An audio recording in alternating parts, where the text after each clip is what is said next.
Hello, my lovely imps. And welcome to the Vosh Raiders. If you're watching on Vosh's site, please come over to my site, demonmama.com/live. It is a GG site, just like you're familiar with, but you can use our unique and wonderful and cute emotes. It's real super easy, you'll be super comfy, and it functions just like you're used to, okay? We have a lot of fun stuff to do today, okay? But it's also a little bit wild. We're doing a brand spankin' new Drama Mama. Now, for those of you who don't know, a Drama Mama is when I dig in deep to a piece of drama that I think is important to understand.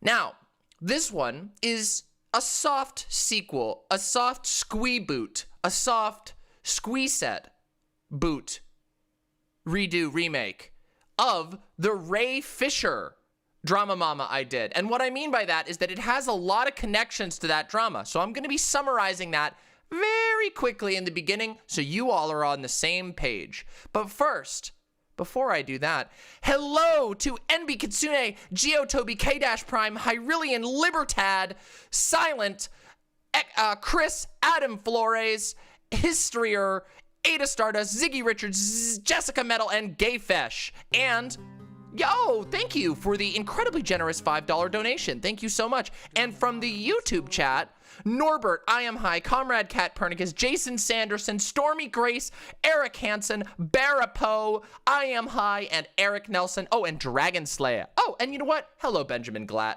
and BL Braga. Good to see you. Good to see you indeed.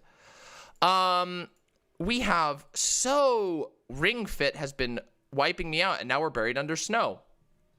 Yeah, it's been a weird couple days, hasn't it? They're staging blackouts and everything. That doesn't surprise me. That doesn't surprise me. Our power infrastructure is garbage in America. I talked about, listen, it's funny. A lot of people didn't follow me at this time, but earlier on last year, I did a bunch of coverage over PG&E, which is California's, the manager of Northern and Central California's power grid, and it's garbage. You know, did you know that they've been found guilty of deaths by negligence like 5 years in a row? That's absurd, isn't it? That's wild, isn't it? Wait, did Vosh rip me off by covering the trans track PragerU video? Well, I mean, that's not a rip-off. That's a good video to cover. I'm glad he covered it. I'm glad he covered it. We had fun. We were mean. We were really mean. But that's how we do. That's how we do it sometimes over here on Demon Mama. I'm a demon after all. I'm not nice to the conservatives, and I'm never gonna be nice. Oh, it's all right. He can snipe it. I do that a couple times. Well, yeah, but that video just got re-released. Jesus Christ. Oh, well, that's interesting. I mean, I don't think the thing about PragerU is that it's like they lie so blatantly that it's not even funny. So, yeah. Yeah, we're not racing. We're just exactly silent. Silent with the wholesome words. Look at this. I got this motherfucking... Do I watch Gravel Institute vids? I do. We haven't done one in a while. Maybe we'll do one today.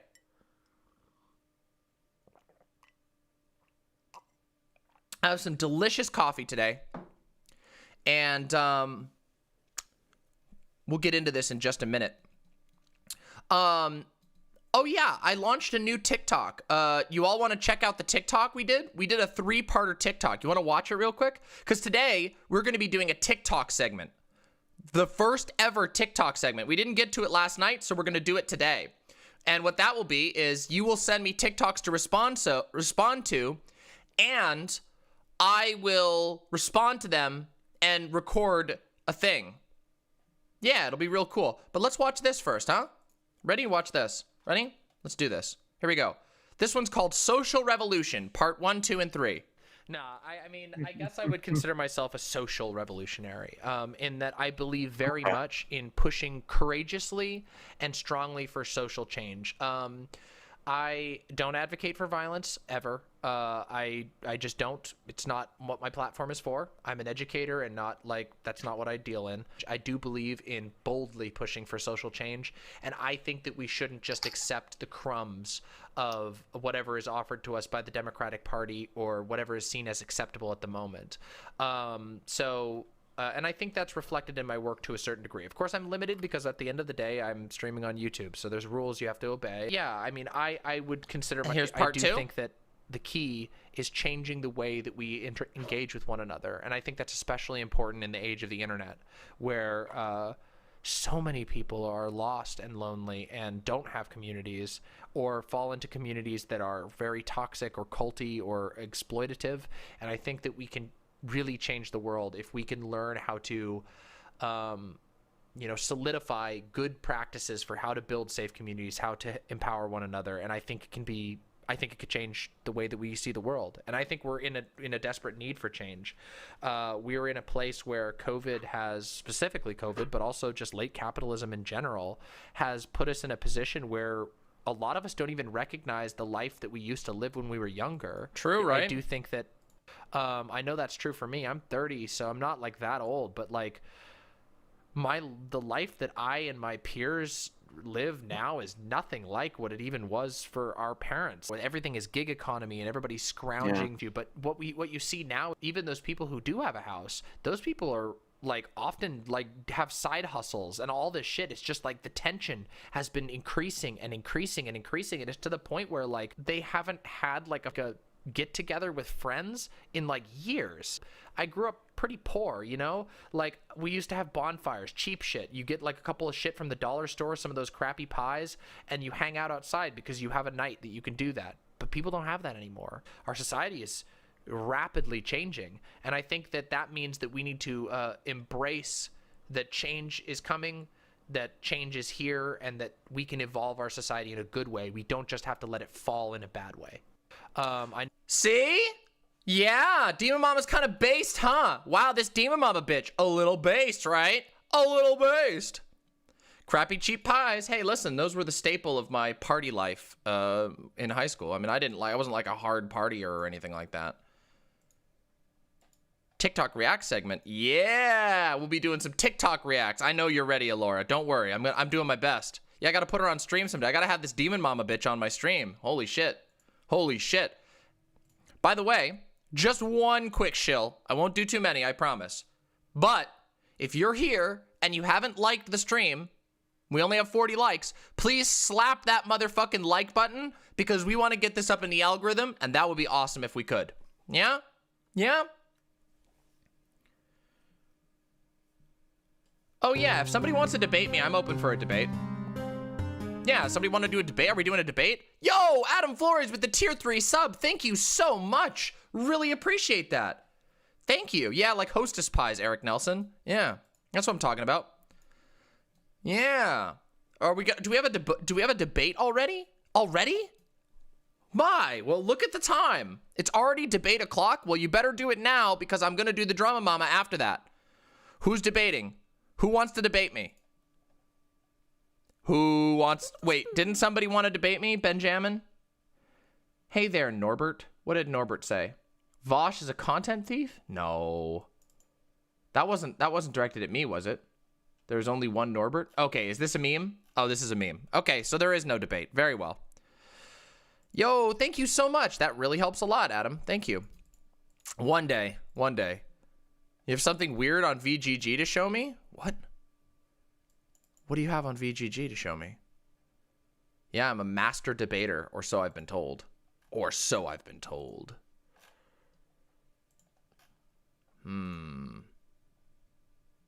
Oh, Vosh did?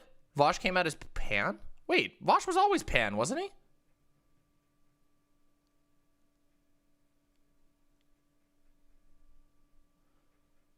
Yeah, Vosh has been out. Yeah, Vosh has been Pan for a long time, right? Oh, okay.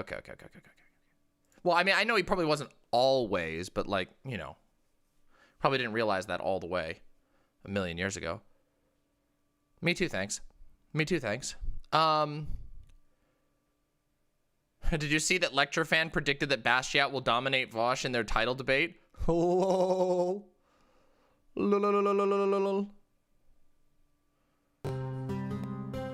That's not gonna, I mean, lol. Hey, thank you so much. Sticky white name. Get it off. Yo, you're Aunt Ernie. Holy shit, with the incredibly generous $39. Thank you so very much, and happy birthday to you. My God, that's incredibly generous of you. I hope your power stays on the whole time. And to enjoy the stream as long as the power Thank you. stays on. Thank you very much. All right. All right. Shall we settle in? Shall we settle in, folks? Are we ready for some fucking content? Does anybody have anything to throw at me before we start the content? Can you elaborate some of the criticisms you have of UBI and Andrew Yang and what other policies could work in tandem with UBI if you think it could work with some retrofitting? Yeah, sure. I can do that. Can I respond to your thesis? Could you Thesis? respond to my thesis? What? A thesis? Oh my God, it's huge.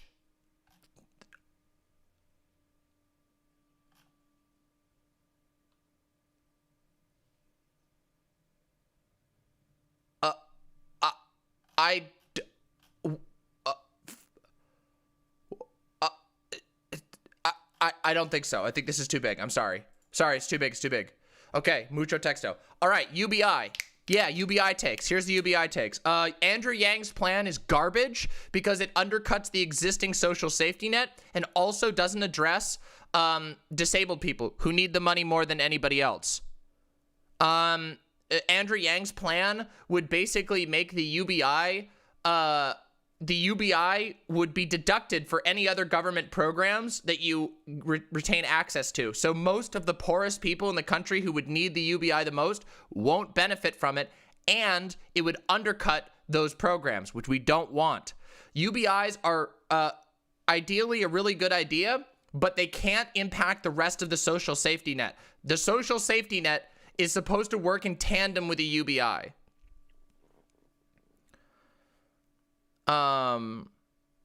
So that Andrew Yang's plan is crap. So we have a lot of problems with our social safety net in the United States, as that is abundantly clear. First of all, disabled folks need to be on the forefront of any reforms to the social safety net, because as it stands right now, you are literally, if you are disabled and you're receiving disability from the government, you are not able to hold over $2,000 of wealth at any point. You cannot own a home. You cannot have a savings account. You can only get the money that you get from the government every month, and that is it, which puts you in an incredibly dangerous position.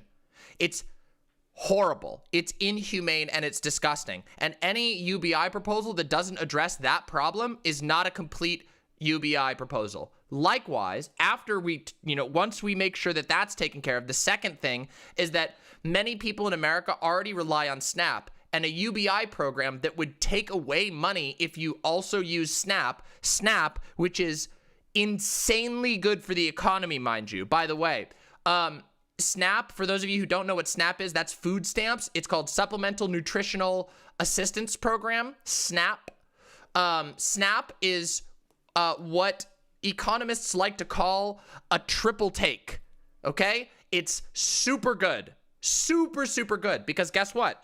Not only does it boost the economy by investing government money in food, directly into food, so people get the food that they need so they're not starving, and those people can continue working and being productive members of society, but it also means that farmers don't get more consistent income, because SNAP can be used at not only grocery stores, but also at farmers markets. So SNAP is, and usually the government will pay extra if you buy at a farmer's market directly from farmers. Really, really good. And third, it costs the government almost nothing to run a SNAP program.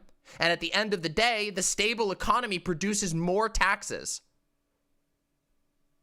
So it's a win-win-win. SNAP is really, really good. So we shouldn't have UBI that negatively impacts SNAP.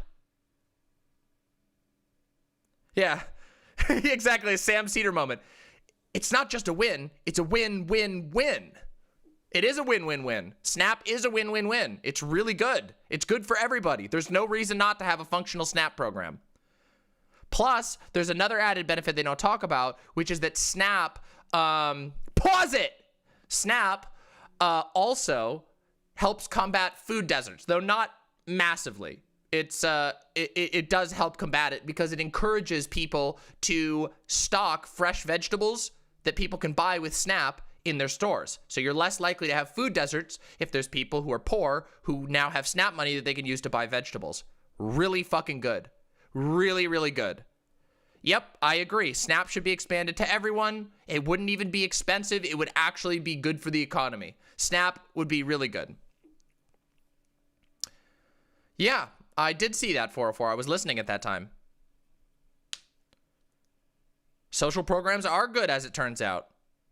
Yeah, disability is also incredibly difficult to get. Yeah. SNAP is not as hard to get, depending on your state.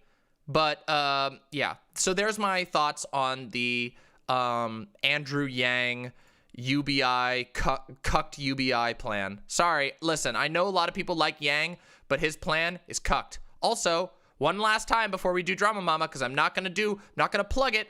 We only have 60 likes, or 80 likes, and we have 165 people watching. So if you could just click through and like that video, it would help me a lot in the algorithm. Seriously. Totally free to like the video. Totally free to subscribe and ring the bell too, by the way. And then you'll know when I'm going live in the future. So please do that, because it actually helps quite a lot. We are trying to grow the shit out of this channel. You know, we got some big plans for this channel. And you're here on the bottom floor. Not really the bottom floor. I guess we've been going for a year. You're on floor 1. You can be a part of the meteoric rise of hell. The fire rises, as they say, right? And we are big for you. One of the worst bits of disability is that the government is so fucking focused on you getting some kind of work or something, they'll try to weasel their way into getting you work. They literally give you work pamphlets while you're trying to get disability because you can't work. Yes, I know.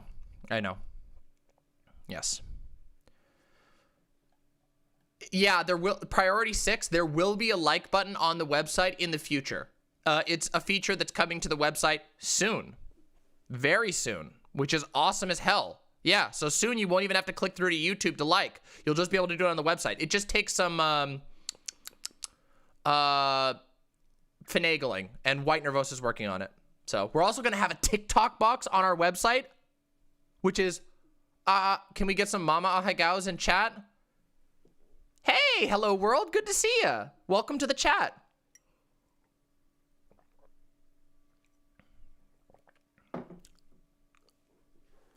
That's making me do the O face. All right, everybody. All right, everyone. Hey, my bluebird, good to see you. We got to do a drama, mama. We got to do some fucking drama, yeah? We got to do some motherfucking drama. UBI, but you can only use the money on political campaigns? What? That sounds bad. That sounds bad. So, before we get too far into it, let us officially start our Drama Mama segment with the one and only Drama Mama theme song. Ready? Let's take a listen. Here we go.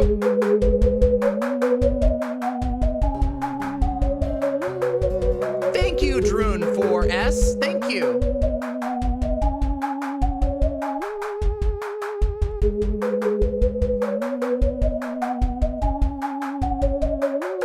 Make sure my glasses are all clean here. We got some smudges on them. Don't want to be blind to the tidbits of drama.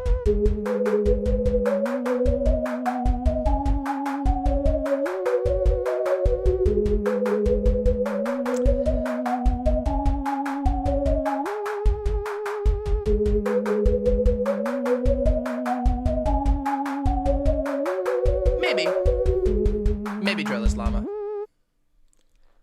Amazing, yes? See? With a catchy theme like that, where could you possibly go wrong? So, what are we going to be investigating today on Drama Mama Investigates? Well, first up, I must tell you the story of a hashtag, okay?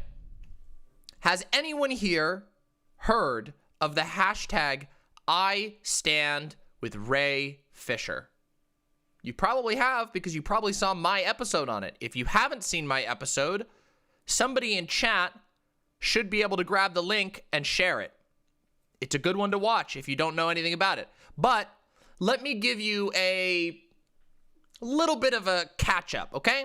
So, you might have heard of this movie called The Justice League. In fact, the Snyder Cut of The Justice League was just recently released, or announced on HBO Max as a miniseries, which is really fucking weird. We're not going to get into that, okay? However, there has been some really serious drama going on at DC Films involving a whole bunch of the producers, directors, and big names involved in the creation of these films. Now, there was an actor named Ray Fisher if you are familiar with the DC universe, Ray Fisher plays the character Cyborg. You might know him from Teen Titans, really, really famous. I don't really know that there's a necessitation for a content warning here. Of course, there's some surface level stuff, but we're not getting really deep into it, okay?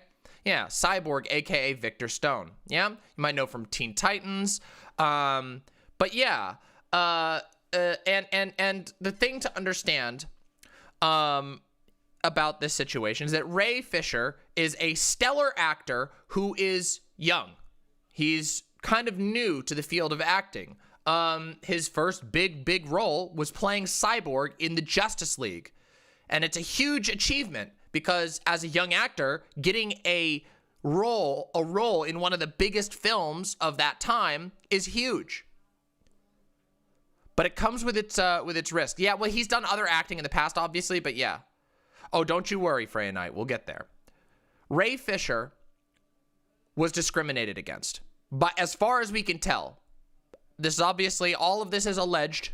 It's very hard to prove these things solidly. But Ray Fisher was treated terribly on the set of the Justice League and on the set of other DC Films projects. He alleged racism. He alleged threats, both physical and to his career. And when he tried to pursue normal routes, WB and DC Films, WB owns DC Films, went full hog on burying this. I mean, whole hog. And now I'm just gonna say, you gotta watch the other video to get into all of the nitty gritty, but it involves a fake movie. They literally announced a fake movie to try and bury his allegations. It's wild, but we're not gonna tell the whole story. You can go watch the other video at a later point. You don't need to watch it to understand this one. Just listen to the summary, okay? So, since that time, there's been a lot of developments, and Ray Fisher's allegations and his hashtag accountability over entertainment has gained a lot of traction. I Stand With Ray Fisher has trended on Twitter multiple times, and a bunch of other actors involved in the project have stepped up to say, hey, we stand with Ray Fisher because he was treated poorly and they thought they could get away with it because he's a young actor. Now it gets worse. In retaliation, allegedly, but pretty obviously, it's pretty obvious the reason that this was done. Ray Fisher was cut out of the Flash TV series. Weird how they just chopped out Cyborg completely out of the series. Or the film, sorry, the film. He was cut out of the film, not the TV series. My apologies. The Flash movie. My bad, I mixed it up. That's small factual error. Thank you. Yeah, he was cut out of it. And they didn't recast him because that would have been super sus. That would have been super sus, yeah? And instead, they just cut Cyborg out of the movie entirely, which is still very, very sus, but a little bit more plausibly deniable. Yeah? And then, you know, he didn't give up. He kept talking about it. Now, there were a number of people who had allegations of racism, mistreatment, and covering for abusers who were involved in the DC Films world. One of those people is Joss Whedon. You know, do we all know who Joss Whedon is? Let me show you. If you don't know who Joss Whedon is, you will in a second. Let me just show you who the fuck Joss Whedon is, all right? Let's take a look. This is Joss Whedon. Yeah, this is Joss Whedon. Now, his face might not mean anything to you, but this might. He made fucking Toy Story. He made, he wrote Atlantis, the Disney Atlantis. He created Serenity. He created Firefly. He created Dr. Horrible's sing-along blog. He created Cabin in the Woods. He directed The Avengers and Age of Ultron. And he also wrote the script for Justice League. He also wrote a script which was later not used for Wonder Woman. And guess what? We're about to talk about that. He also made one of the most famous TV shows of all time, Buffy the Vampire Slayer. Y'all know Buffy the Vampire Slayer? Yeah, that was Joss Whedon's project. So, holy shit. Yeah, he made Buffy. Now, Joss Whedon was one of the people who was named by Ray Fisher. And since that happened, mostly over the last couple of days, a lot, and I mean a lot, of allegations have come out against Joss Whedon. So, as it turns, so here's what we know as of right now. Joss Whedon has been a horrible shithead on the DC Universe projects, allegedly. He's also covered for and potentially personally engaged in both sexism, harassment, and racism, allegedly, against multiple actors on the set who have come out against him. And he's been doing this a long time. For those of you who don't know, for those of you Zoomers in the chat, Buffy the Vampire Slayer is one of the most popular TV, like sci-fi, or not sci-fi, fantasy TV shows of all time.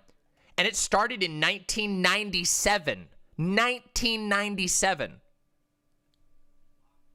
So he's been doing this for a long, long time. And what's worse is that Joss Whedon has long been sort of touted as a progressive filmmaker who makes movies with strong female characters, including Buffy. And to his credit, some of these films do have strong female characters.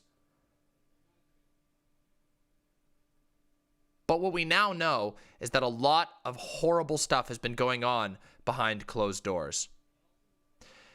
And a lot has come out. And that's what we're going to be talking about today. Today, we are going to be talking about Joss Whedon and the people that Joss Whedon has allegedly, but with much, much evidence, harmed. Yeah? So let's get right into it. Let me get you the first... Oh no, I accidentally closed my note. Oops, let me reopen my note. Pardon me, pardon me. Where did my thing go? Hold on, I accidentally shut my notes. Hold on. Why do I do this to myself? Why do I do this so frequently? What's today? The 15th? Here we go. There we are. How do I manage to make such a mess? Anyway, here we go.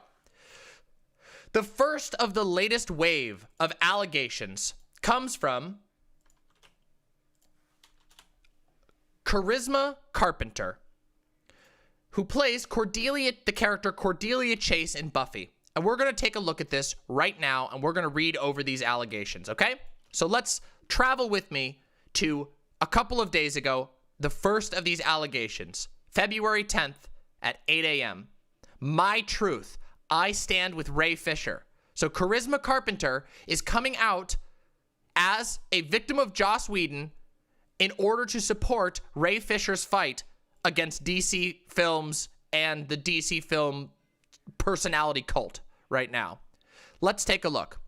For nearly 2 decades, I have held my tongue and even made excuses for certain events that traumatize me to this day. Joss Whedon abused his power on numerous occasions while working together on the sets of Buffy the Vampire Slayer and Angel. While he found his misconduct amusing, it only served to intensify my performance anxiety, disempower me, and alienate me from my peers. The disturbing incidents triggered a chronic physical condition from which I still suffer. It is with a beating, heavy heart that I say I coped in isolation and at times very destructively. Last summer, when Ray Fisher publicly accused Joss of abusive and unprofessional behavior towards the cast and crew during reshoots on the Justice League set in 2017, it gutted me. Joss has a history of being casually cruel. He has created hostile and toxic work environments since his early career. I know this because I experienced it firsthand repeatedly.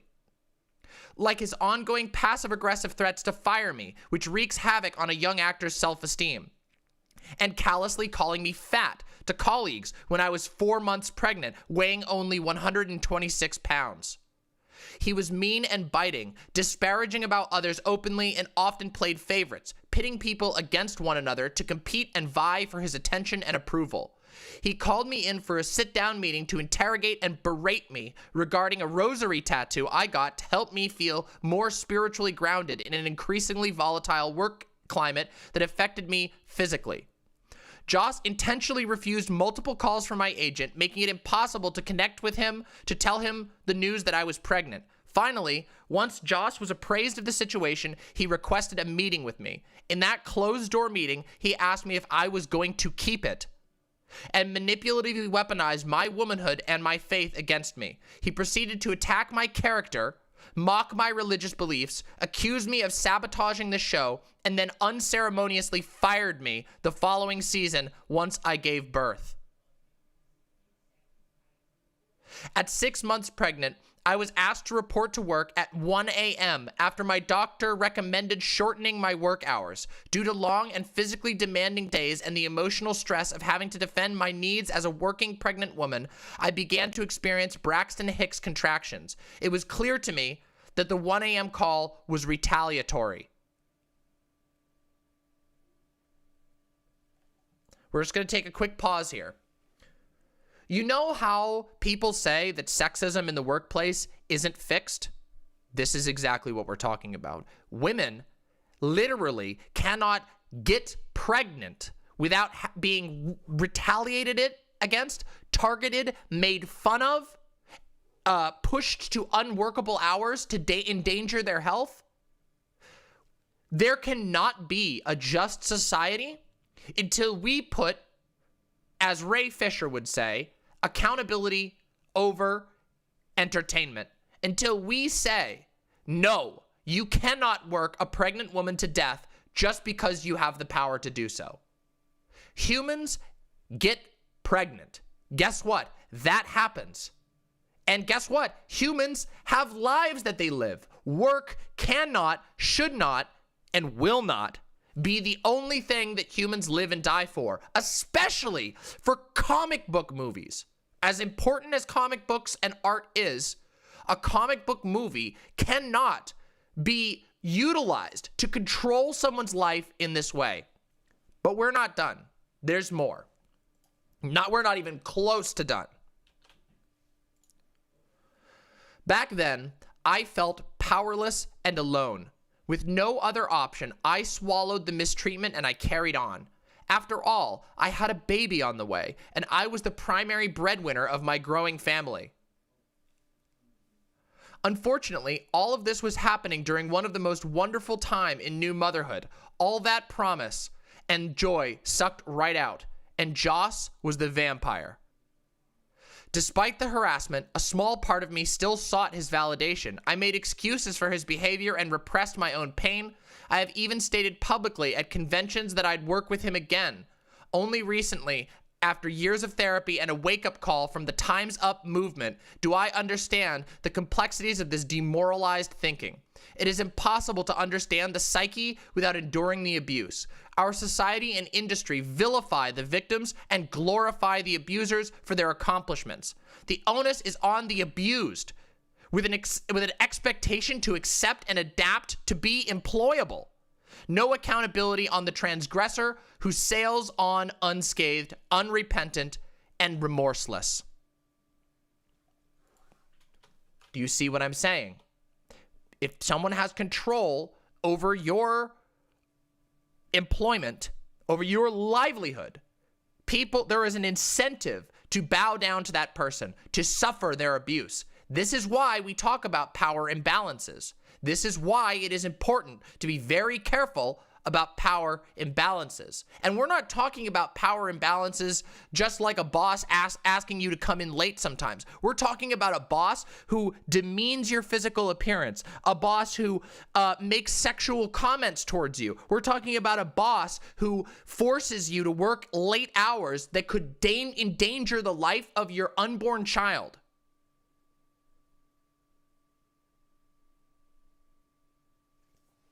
Let's continue. These memories and more have weighed on my soul like bricks for nearly half of my life. I wish I said something sooner. I wish I had the composure and courage all those years ago, but I muted myself in shame and in conditioned silence.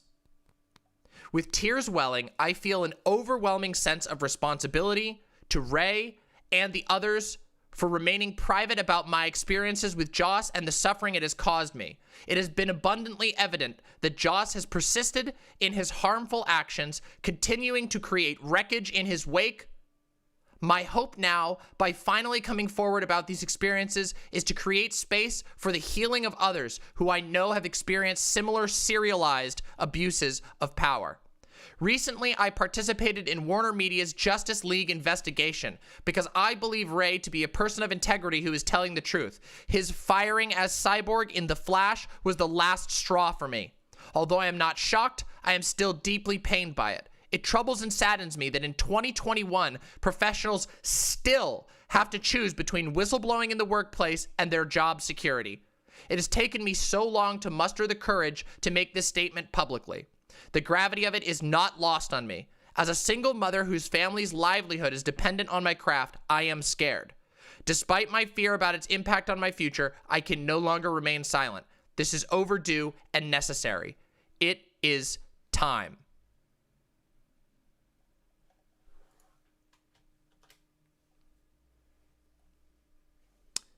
That's a pretty moving statement, isn't it?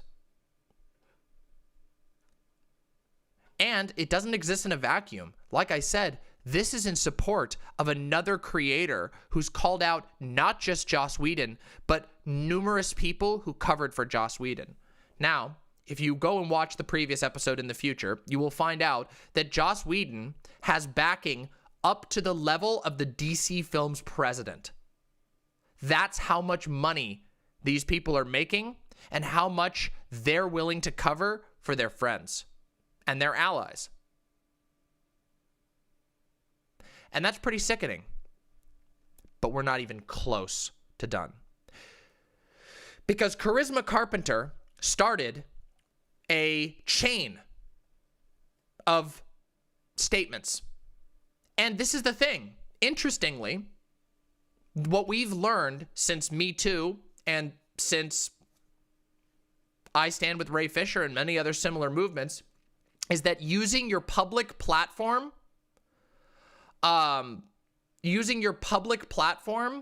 to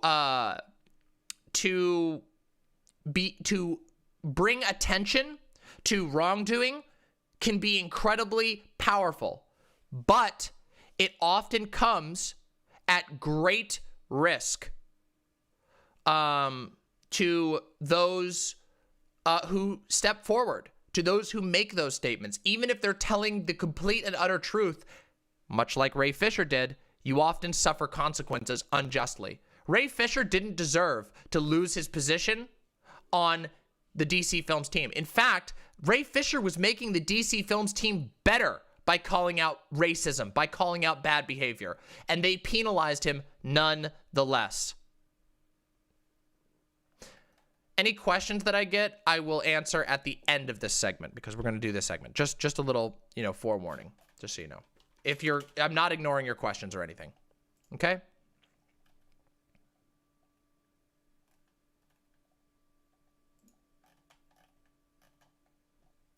Let's continue. We have a statement from Amber Benson. Amber Benson played Tara McClay in Buffy the Vampire Slayer. Here we go. Buffy was a toxic environment, and it starts at the top. Charisma Carpenter is speaking truth, and I support her 100%. There was a lot of damage done during that time, and many of us are still processing it 20 plus years later. I stand with Ray Fisher. I stand with Charisma Carpenter. What a statement of support. What a statement of support. Buffy was a toxic environment, and it starts at the top. There was a lot of damage done during that time, and many of us are still processing it 20 plus years later. And do you know what this implies? This implies that there is a lot of things that have not yet been talked about publicly and may never be talked about publicly.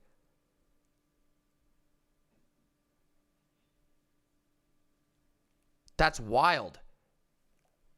And we're going to find out some of the things that happened, but there's going to be things that were kept in silence and might never be brought out. Horrible things we might never even know about that multiple people on the set were alluding to. Multiple people who have nothing to gain from this.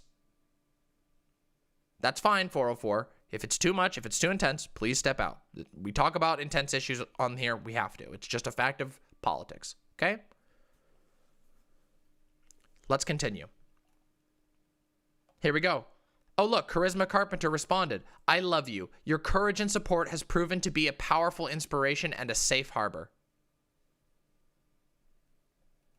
Here's some comments that are pretty good. I'm so sorry that you all, the strong female characters that I looked up to on screen, had to endure this. If it's any consolation at all, you, Sarah, Charisma, and all the other women on Buffy changed my life for the better.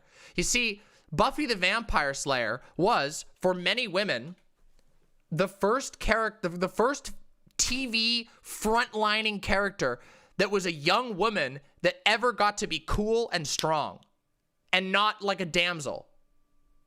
And while it hasn't aged perfectly, it still stands as a representation. And Joss Whedon's name is associated strongly with that, even though he was only one piece of the production. Sure, did he direct the series? Yes, he did. Did he write most of the series? Yeah.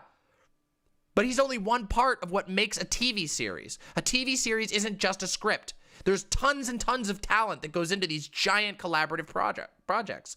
And these people were ignored and hurt. And that is important for us to pay attention to. Accountability over entertainment. As much as we love entertainment, we love art, the accountability, the well-treatment of those who make the art has to come first. Accountability over entertainment. Okay? Let's move on. We have another one to talk about. Because shortly after Amber Benson, Michelle Trachtenberg, who played Dawn Summers in Buffy, made a handful of statements. Let me bring them up for us to look at and observe. Okay? Here we go. While I am proud to have my name associated with Buffy Summers... Oh, sorry. My bad. Let me get the original statement. I apologize. Here we go. I apologize. That was the second part. Michelle Trachtenberg. Joss Whedon wasn't allowed to be alone with me on Buffy. Buffy the Vampire Slayer actress Michelle Trachtenberg claims showrunner and creator Joss Whedon was not allowed to be alone with her on set after fellow Buffy alum Charisma Carpenter and DC comic star Ray Fisher accused Whedon of misconduct. Trachtenberg, 35, came forward Thursday with her own allegations regarding the Avengers filmmaker. Yeah, that's right. I'll get to that. Sorry, I opened them in the wrong order. Responding to Buffy star Sarah Michelle Gellar's public rebuke of Whedon, Trachtenberg accused the writer and director of inappropriate, very bad behavior, though she did not specify his alleged actions. There's a reason for that. From 2000 to 2003, the Ice Princess star played Gellar's on-screen sister in the hit fantasy series. I am brave enough now as a 35-year-old woman. She's only 5 years older than me? Wow, what a badass. To repost Gellar's statement, because this must be known, Trachtenberg wrote on Instagram. As a teenager, with his not appropriate behavior, very not appropriate behavior, so now people know what Joss did. The last comment I will make on this was that there was a rule on set saying he's not allowed in a room alone with Michelle again. Not allowed in a room alone with Michelle again. Reps for Whedon did not immediately comment further when reached out to by the Times. Trachtenberg's allegations come a day after, Carpenter accused him of retaliatory behavior and firing her from Buffy spinoff Angel after she became pregnant. The actress portrayed high school mean girl turned ally Cordelia Chase in both series. Joss Whedon abused his power. So this is talking about right here. This is talking about the Carpenter allegations. Now we have a statement by the star Sarah Gellar, who played Buffy, by the way. And this was the statement that that Sarah M. Gellar made. While I am proud, so this is the star's statement right here. While I am proud to have my name associated with Buffy Summers, I don't want to be forever associated with the name Joss Whedon. I am more focused on raising my family and surviving a pandemic currently, so I will not be making any further statements at this time.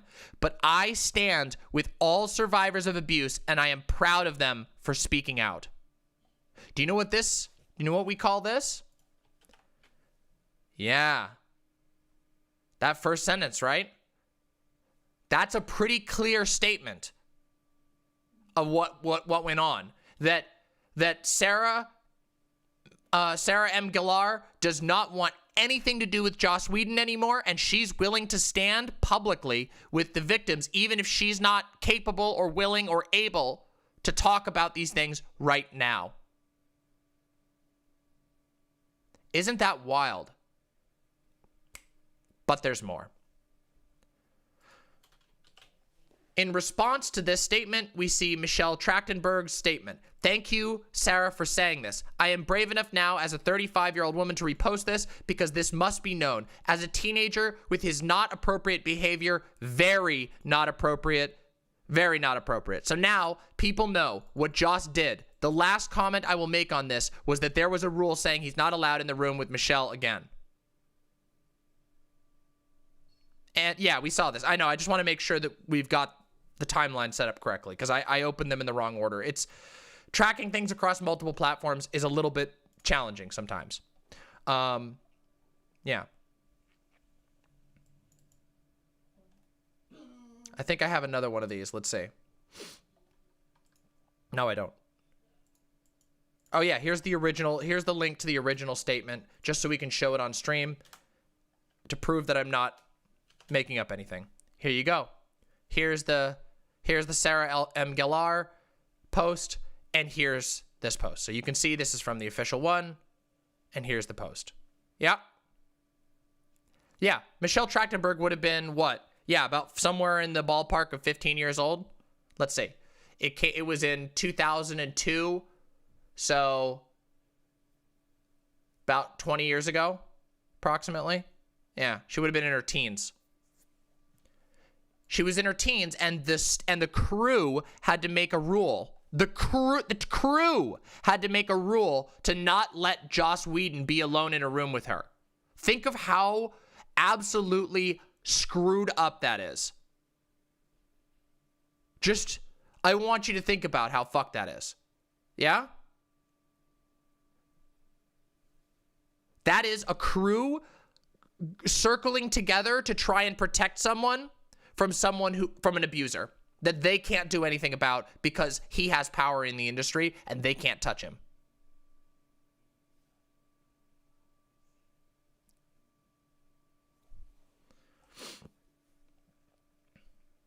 Let's continue. We have another Instagram post. This one from Eliza Dushku, who played Faith in Buffy. She'd have been 16. Joss Whedon would have been 38 at the time. This is from Eliza Dushku. Charisma Carpenter, my heart aches for you, and I am so sorry you have held this for so long. Your post was powerful, painful, and painted a picture we'll collectively never unsee or unknow. Thank you. I hadn't known it, and I won't forget it. I frequently think of the saying, we are as sick as our secrets. Our secrets indeed make and keep us sick. What I'm learning more and more, and have professionally found most valuable, is that profound healing can only come from naming and disclosing what actually happened. The necessary first step, once someone's ready, to freeing ourselves from our secrets, untold truths which have kept us isolated, ashamed, and held hostage. neglecting to name the power, gender, sexual, racial abuse epidemic in the entertainment industry, and for that matter, in society in general, enables the abusers and only emboldens and ultimately fortifies these abusive systems. May you and countless others feel the solidarity and connection you have likely missed for too long. From courage comes change and hope. It starts and will end because of courageous truth tellers like you. I admire, respect, and love you. This was directed towards Charisma Carpenter by Eliza Dushku, another one of the stars of the show.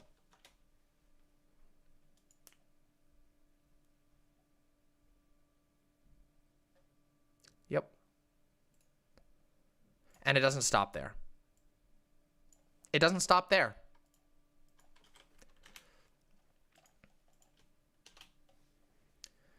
Emma Caulfield made a story featuring Sarah M. Gellar's statement. And Emma Caulfield plays, sorry, let me just refresh my memory here, Anya in Buffy. The character Anya. Yes, thank you. Thank you, Anya. I just slipped my mind. In the wise words of my friend Sarah M. Gellar, and then reposts the statement. So we now have Emma Caulfield supporting Sarah in these sort of admittedly somewhat vague, but nonetheless statements of strong support for the victims. Another one of the actresses from the set.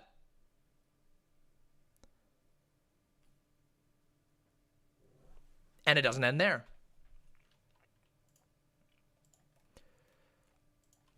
Let me get you this. We're going to watch a little quick video. Yeah. Gellar? Oh, sorry. That's okay. Gellar, I'll try to remember that in the future. Here we go. We're going to watch a little interview real quick. I think it's from this video, if I'm not mistaken. Let me just make sure I got the right link here. Here we go. Where's the video here?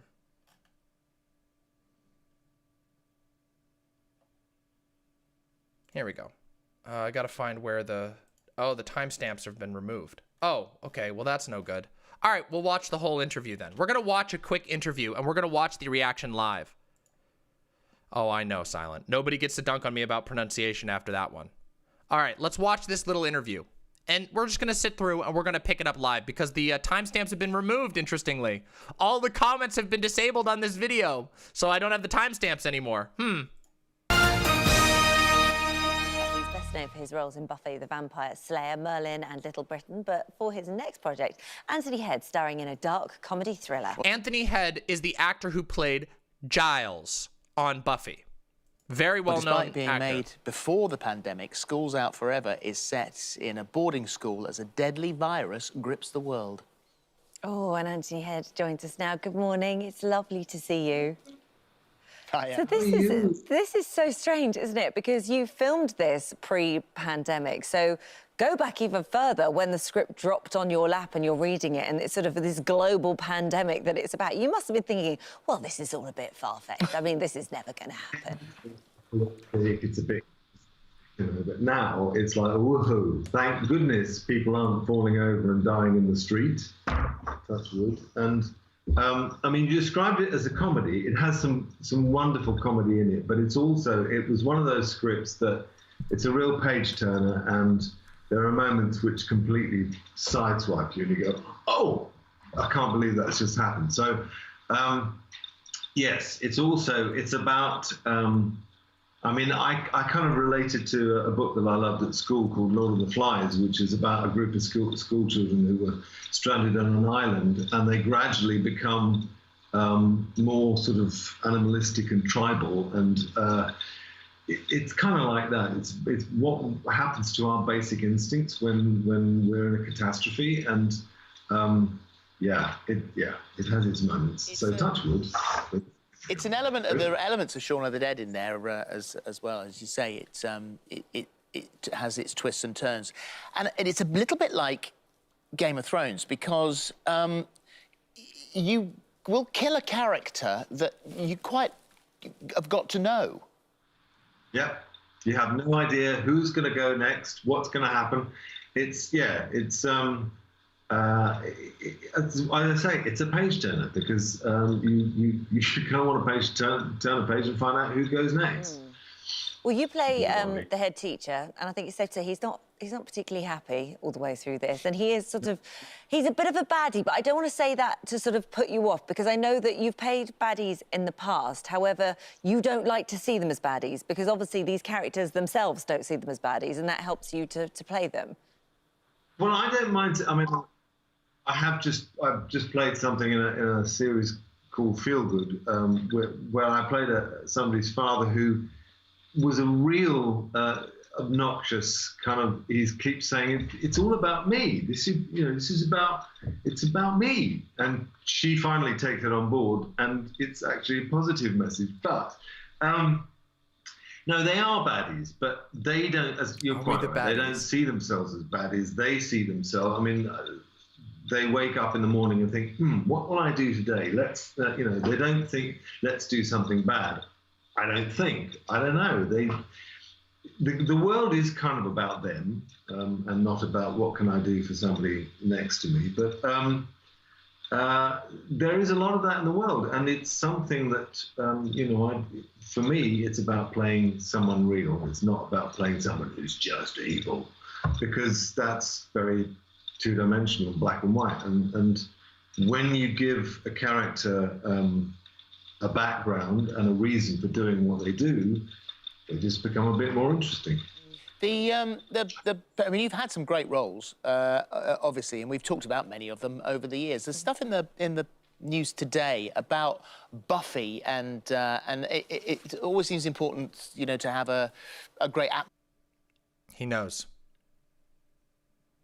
atmosphere on set when you're making these things, when you're making, so School's Out Forever, that sort of stuff. But with Buffy, it's been reported that there was a toxic atmosphere on set. Yep.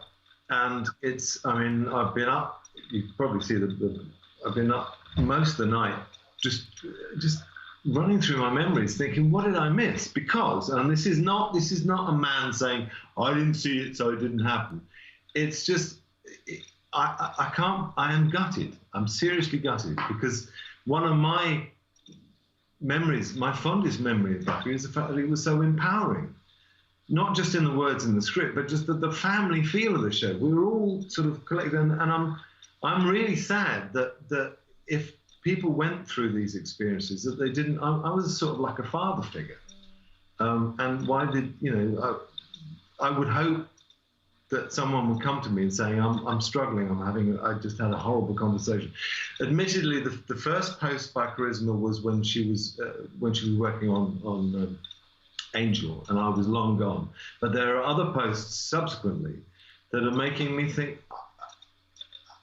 how on earth did I not know this was going on? I mean, there are always ups and downs and highs and lows of a show, and if you're all there for a long time, people lose their tempers, but everybody loses their tempers, and they're not. It's not always directed at one person. I've heard people shout at the crew. We've all heard directors shouting at, and lead actors. Recently, there was a thing about a lead actor shouting at one of his crew, not because he wasn't wearing a mask. I mean, all I'm saying is there are highs and lows, and people. Well, just to make clear, the Charisma that you're talking about is Charisma Carpenter, who is the one that's been in the papers today, portraying Cordelia Chase. So let's end on a positive, which is always nice.